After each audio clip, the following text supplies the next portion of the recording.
우리 다 같이 인사하시겠습니다. 멀리 가까이에 계시는 우리 성도님, 하나님의 은혜가 함께 하시기 바랍니다.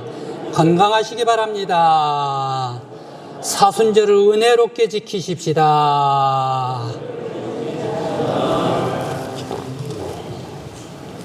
저기 아르헨티나에 노래가 있습니다. Don't cry for me, 아르헨티나.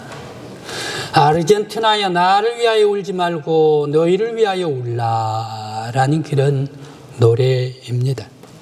이 노래는 아르헨티나 대통령 후안 페론의 부인 에바 페론을 기리는 노래입니다. 이 에바 페론의 애칭은 에피타입니다. 이 에바가 아르헨티나에서 가장 힘들고 가난한 동네에서 태어났습니다. 그의 아빠는 이미 돌아가시고 엄마 그리고 언니와 함께 셋이서 가난하게 살다가 너무 힘들어서 못 살겠다 해서 도시로 옮겨옵니다. 부에노스아이레스로 옮겨옵니다. 꿈이 있었습니다. 내가 영화 배우가 돼야 되겠다. 다들 예쁘다 그러니까요. 그런데 이제 졸업을 하고 그는 방송국에 들어가서 아나운서가 됐습니다. 아나운서 일을 열심히 보는데 노동부 장관 취임식이 있어서 그곳에서 사회를 봅니다. 그런데 노동부 장관 취임하는 사람이 곧 두테르테 후안 페론이었습니다. 그래 이 후안 페론에 한눈에 반해버리고 말았습니다. 후안 페론이 말입니다. 마침 후안 페론이 자기의 아내가 사별을 하고 홀로 있었습니다. 그래서 에바와 결혼을 하게 되었습니다. 그의 남편이 대통령을 출마를 하는데 아나운서 출신인 이 에바가 남편이 전국적으로 유세를 하면 함께 나가서 유세를 도왔습니다. 그런데 많은 아르헨티나 백성들이 남편이 연설을 하는 것보다 이 에바가 연설하는 것을 훨씬 더 열광적으로 감동을 받는 거예요. 결국 그렇게 해서 남편이 대통령으로 당선이 됐습니다. 영부인이 되었습니다. 영부인이 되어가지고 노동부에 일을 하면서 그러면서 사회활동, 사업을 했습니다. 옛날에 자기가 너무너무 가난한 동네에서 자라고 못 먹던 것을 생각을 하면서 가난한 동네를 찾아봅니다. 어려운 동네를 찾아봅니다.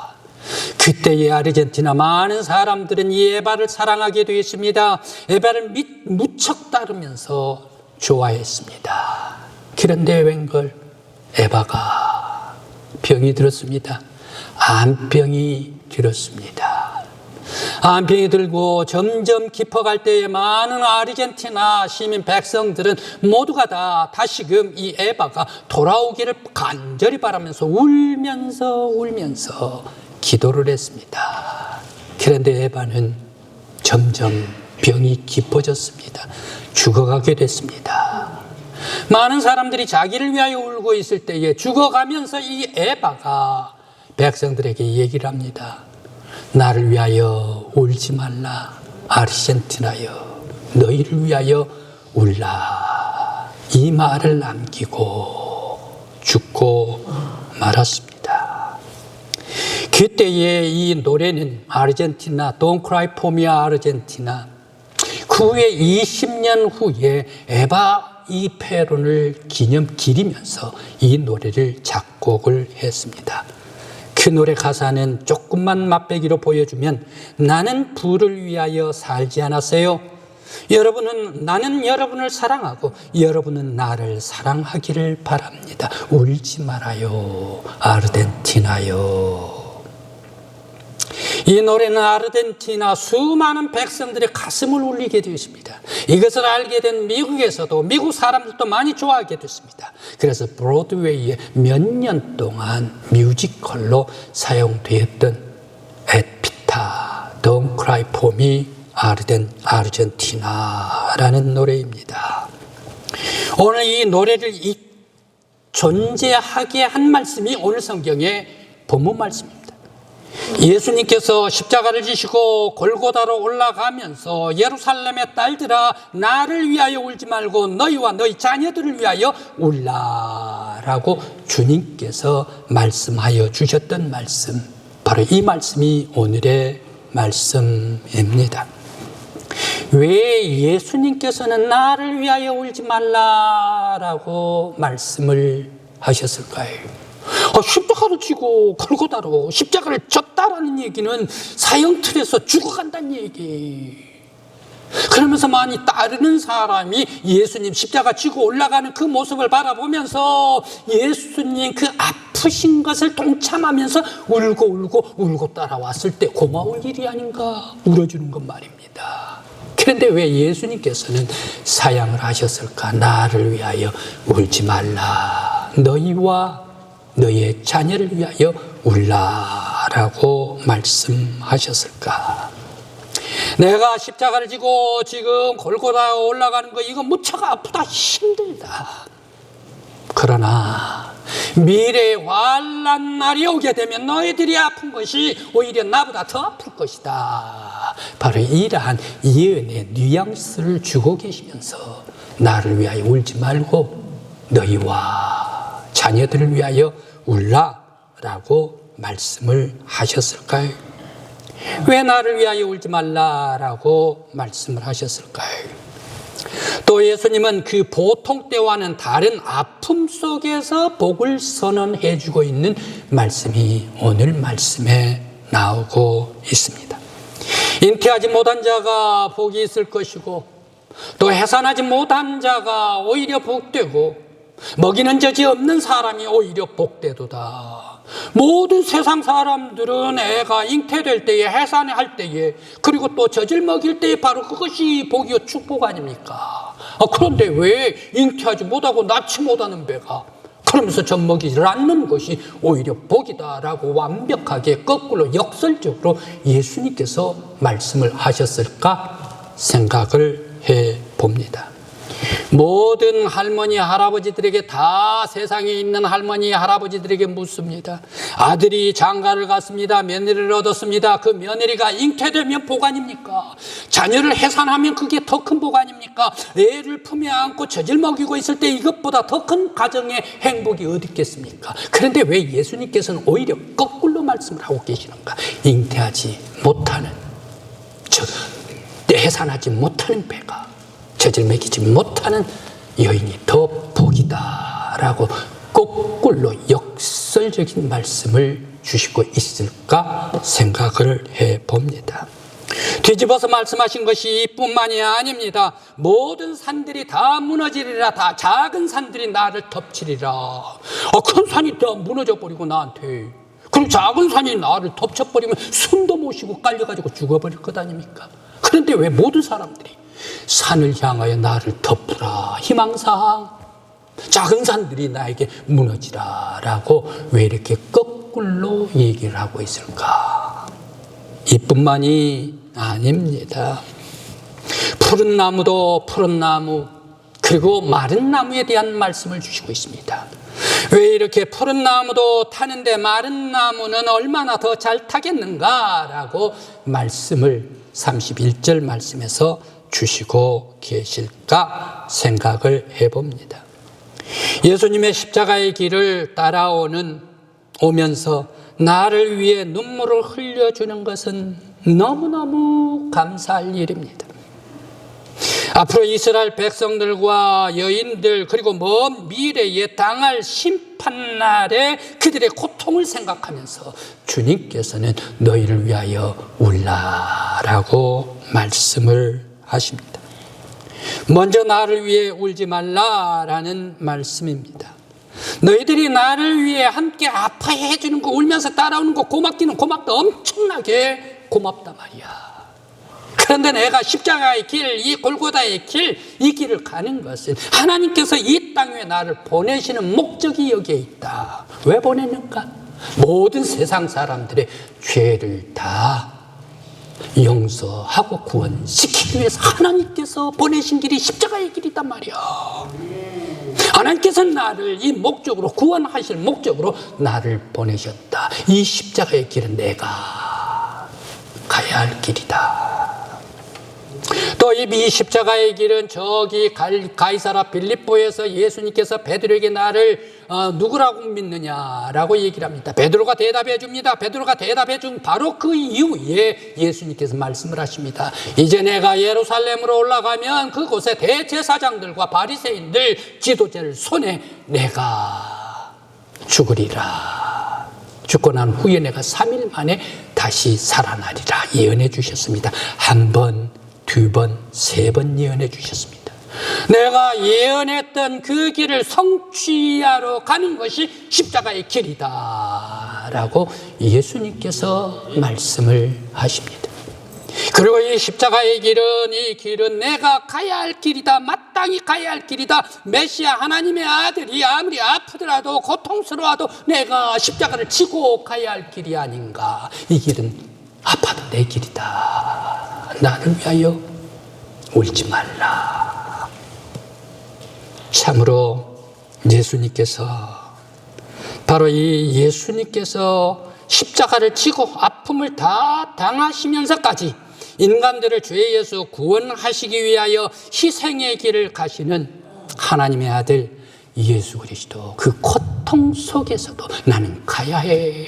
나는 세상 사람들을 구원시키기 위하여 십자가의 길을 가야 해. 나를 위하여 십자가의 길을 가시는 예수님께 감사와 영광을 돌리는 우리 성도들 되시기를 간절히 기원합니다. 너희와 너희 자녀들을 위하여 울라. 환난 날이 임할 것이다. 엄청난 심판날이 임할 것이다. 환난 날이 임하면 저처의 나라와 나라가, 그리고 민족이 전쟁을 하고 싸울 것이다. 하늘에서 해와 그리고 달들이 빛을 잃어버릴 것이다. 수많은 별들이 쏟아질 것이다. 떨어질 것이다. 하늘의 권능이 사라지게 될 것이다. 이와 같이 엄청난 환난이 임하게 될 것이다. 너희 이스라엘 백성들아, 너희가 하나님의 아들 예수 그리스도를 십자가에 못 박으라 외쳤던 것, 바로 이것 때문에 환난이, 엄청난 환난이 임할 것이다. 그럼 너희들 먼저 회개하란 말이야. 만일 회개하지 아니하면 노아 시대의 환난과 소돔과 고모라 시대 천지개벽하던 환난이 너희들에게 임할 것이다. 온 천지가 요동하고 고통은 끔찍할 것이다. 바로 이러한 끔찍한 환난 날, 전쟁과 그리고 환난 날이 임하면 어떻습니까? 환난 날이 올 때에, 전쟁이 올 때에 아이들이 잉태하지 않는 것이, 아이들을 해산하지 않는 것이, 젖먹일 아이, 걸릴 아이가 없는 것이, 전쟁과 환난 속에서는 더욱더 내가 피난 홀로 갈 수가 있지 않는가. 그것이 복이지 않는가. 전쟁과 환난 속에서 젖먹이와 걸음마하는 아이가 있고, 그리고 또 이런 아이들을 해산할 때 움직이도 못하고 피난 갈 수도 없지 않는가. 애가 젖을 달라고 칭을 대면 엄마가 먹는 것이 없어가지고 젖이 나오지를 않는데, 그 아이가 칭얼거리는 그 아이를 볼 때 얼마나 아이가 마음이 아픈가. 먹지를 못했어. 엄마도 물리지를 못해서 얼마나 아이와 엄마가 괴로울 것인가. 저주입니다. 그러면서 환난이 얼마나 컸으면 산들이 우리에게 무너지라, 작은 산들이 우리에게 덮었으면 좋겠다. 왜? 그 산들이 무너지고 작은 산들이 넘어질 때 그 속에 들어가서 천지가 요동하고 있는데, 먼저 산 속에 들어가가지고 내가 피할 길을 찾으면 더 낫지 않는가. 나무가 타는 것, 푸른 나무가 타는데 마른 나무에 어떻게 더하지 않겠나. 푸른 나무는 곧 생나무. 이 생나무는 어떻습니까? 보통 때 타지를 않습니다. 그런데 어제 저기 경상남도 산청에서 산불이 났다네요. 산불이 맹렬하게 타다 보면 푸른 나무, 생나무도 타게 됩니다. 생나무도 타게 되면 어떻습니까? 타다가 말게 되지요. 그런데 마른 나무는 어떻습니까? 산불이 맹렬하게 타다가 보면 마른 나무는 흔적도 없이 재가 되어버리고 날아가 버리고 말 것입니다. 얼마나 잘 탑니까? 바로 이 푸른 나무, 푸른 나무는 예수님의 십자가의 길이란 얘기예요. 십자가의 길을 가면서 아프고 쓰러지고 고통을 당하는 것, 바로 이 엄청나게 힘들다. 마른 나무는 이스라엘 백성들이란 얘기에 이스라엘 백성들 환난 날이 오게 되면, 더 큰 환난이 임하게 되면 마른 장작과 같다는 얘기. 마른 장작 타들어가 버리면 죄도 없이 사라져 버리는 것이 마른 나무가 아닌가. 내가 푸른 나무로 고통을 당하는데 여호와의 그날의 심판날이 오면 남지를 않을 것인데 너희들이 얼마나 고통스러울까. 이 심판날이 오기 전에 너희들 저 대제사장과 바리새인과 서기관 그리고 또 그들에게 야합해가지고 함께 외쳤던 백성들, 예수를 십자가에 못 박게 하소서 했었던 그 아무것도 모르고 얘기했었던 그 모든 것을 다 회개하라. 메시아 예수가 하나님의 아들이라는 것을 너희들 알고, 돌아가신 예수가 우리의 구세주라는 것을 알고 그 앞에 나와서 너희들이 회개하라. 보혈로 깨끗이 씻고 새 사람이 되라. 예루살렘 모든 백성들이여 라고 주님께서 말씀을 주시고 있습니다. 과거에 대제사장들 얼마나 예수님을 예루살렘에서 아프게 했습니까? 바리새인들, 서기관들 얼마나 예수님을 아프게 십자가까지 못 박으소서 했었던, 아픔을 줬던 사람. 우리 강국의 믿음의 성도들은 그들과 같이 되지 아니하고 예수님을 아프게 하지 않는 여러분들이 되시길 간절히 기원합니다. 오히려 회개함으로 말미암아 예수 그리스도 하나님의 아들로 내가 믿고 우리의 구세주이십니다 고백하면서 주님의 보혈로서 머리끝부터 우리의 심령 모든 것까지 다 깨끗이 씻어서 새롭게 거듭나는 맑고 해맑은 예수님의 자녀들 되시길 간절히 기원합니다. 구약의 이스라엘 백성들은 예루살렘에서 의인들을 많이 죽였습니다. 그런데 하나님께서는 그 죽인 사람들 반드시 핏값을 되찾더란 얘기. 역대하 20장 20절 말씀부터 25절까지의 말씀, 아하스 임금이 나옵니다. 그러면서 거기에 대제사장 사가랴가 나옵니다.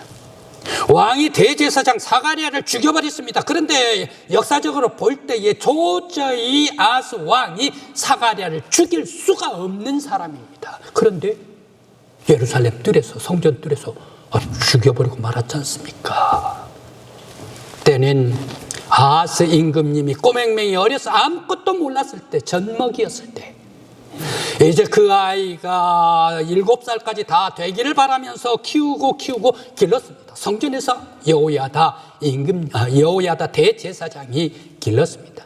7살이 딱 차오르자 바로 이 아하스 임금님을 왕으로 대관을 시켜주었습니다. 그러면서 왕으로 다스리게 해줬습니다. 어린 아이를 말입니다.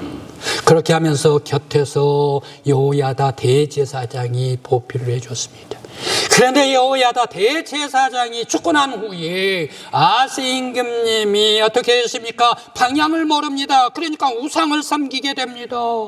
그러면서 아세라상 목상을 가져다 놓습니다. 바알을 섬기게 됩니다. 모든 백성들이 다 아하스 임금님이 잘못된 길로 갔습니다 라고 얘기를 합니다. 그런 말을 듣지는 않아요, 왕이.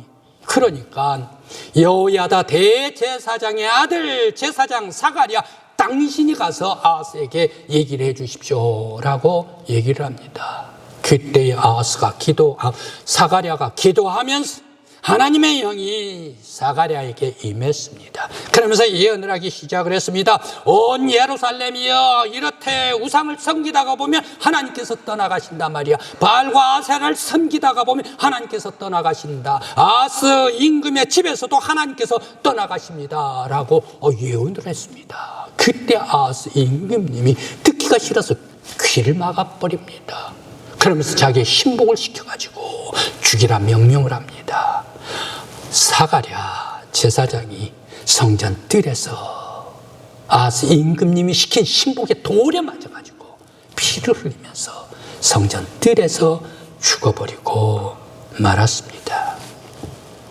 그리고 꼭 1년이 지나갑니다.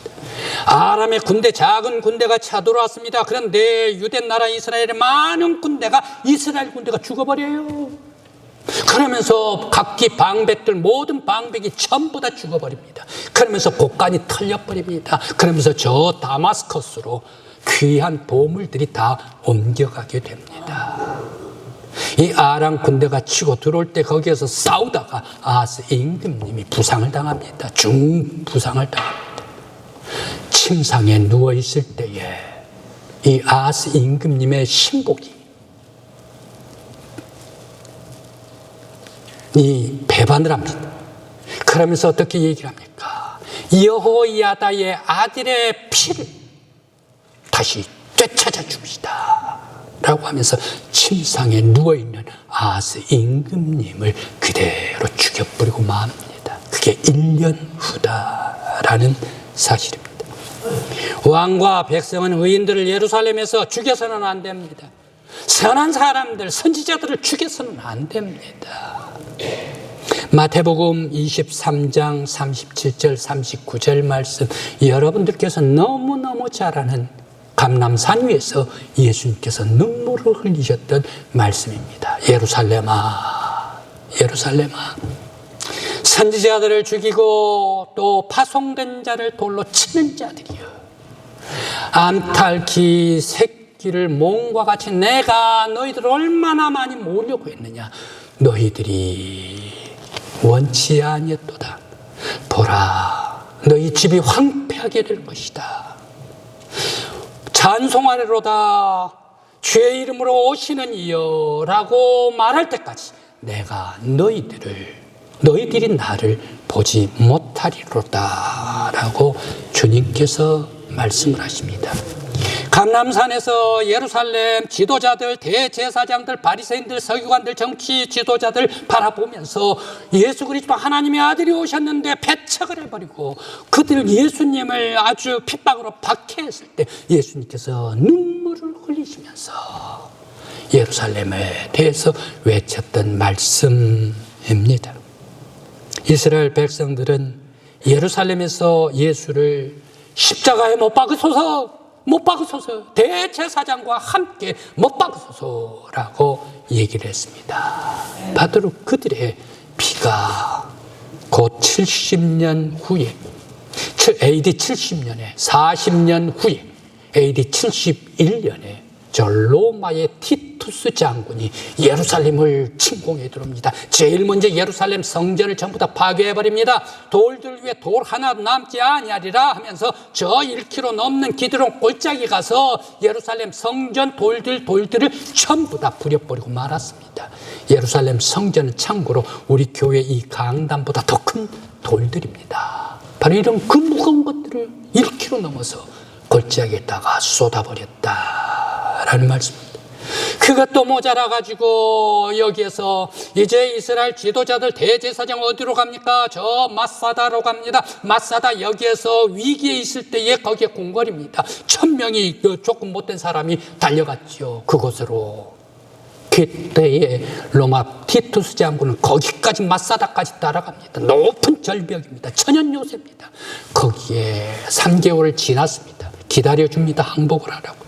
항복을 하지를 않습니다. 그렇게 되니까 분덕을 그 높은 성까지 쌓아 올립니다. 곧 쌓아 올려서 함락되기 직전에 옮겨갔던 이 대제사장, 바리새인, 서기관, 지도자들이 어떻게 합니까? 각기 지파 대표로 나오라. 12명 나오라.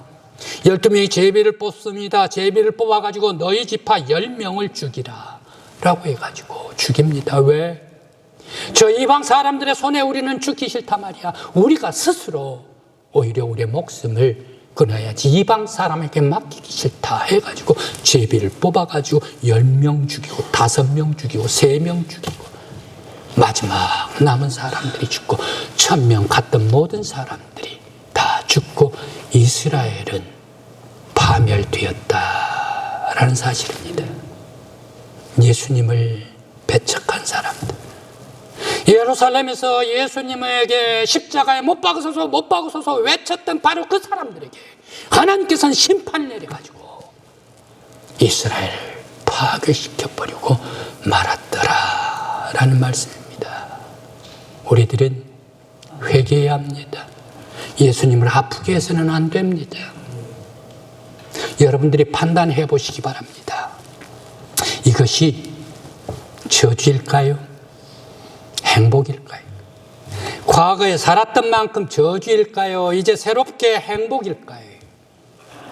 한 55세 된 딸이 어머님에게 75세 된 어머님에게 울부짖습니다. 그 어머님에게 품에 안기면서 왜 내 손을 놨어요? 왜 엄마가 내 손을 놓아버렸어요? 라고 울부짖습니다. 때는 일사후퇴 때입니다. 엄마가 남편은 전쟁에 보내고 5살짜리, 6살짜리 아들이 있습니다. 그 아들을 앞에 걸려 걷게 하고 거기에 4살짜리 아이, 딸아이는 손을 붙잡고 걸어가고 그리고 또 젖먹이 아이는 또 엄마가 등에 지고 그뿐만이 아닙니다.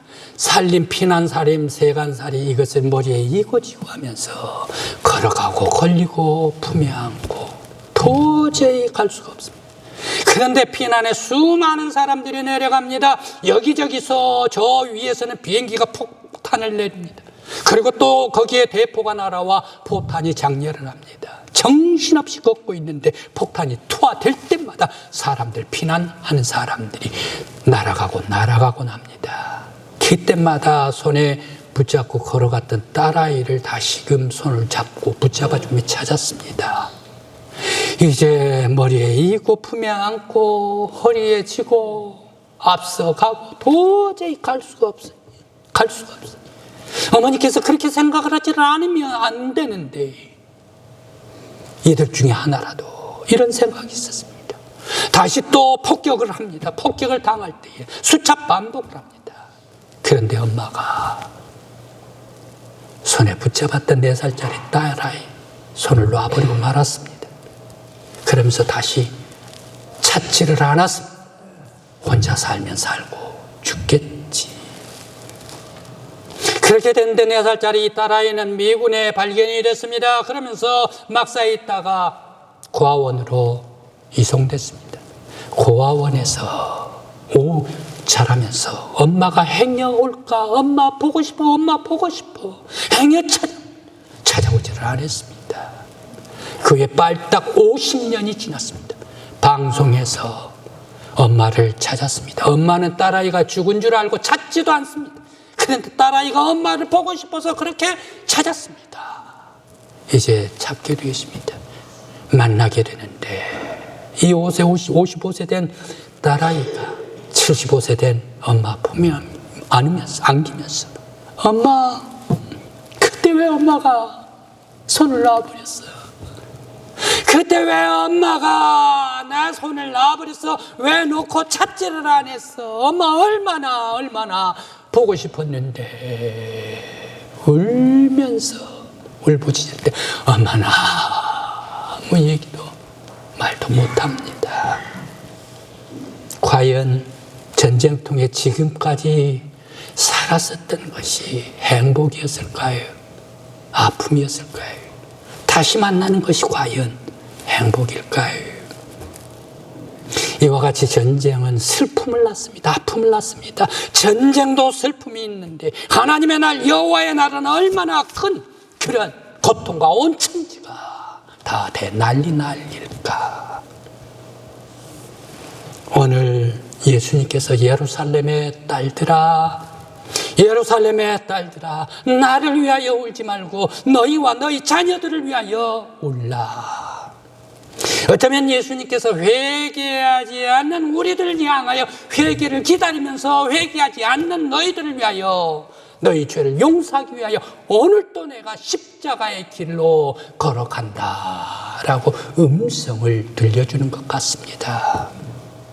6월절 십자가에 예수를 못 박으라 그렇게 외쳤던 대제사장 그리고 사두개인 설교관들, 그러한 사람들이 예수님을 아프게 했습니다. 우리들은 죄로 말미암아 다시금 예수를 아프게 하는 저희들이 되지 않기를 간절히 기원합니다. 우리는 예수를 하나님의 아들, 나의 구세주이십니다.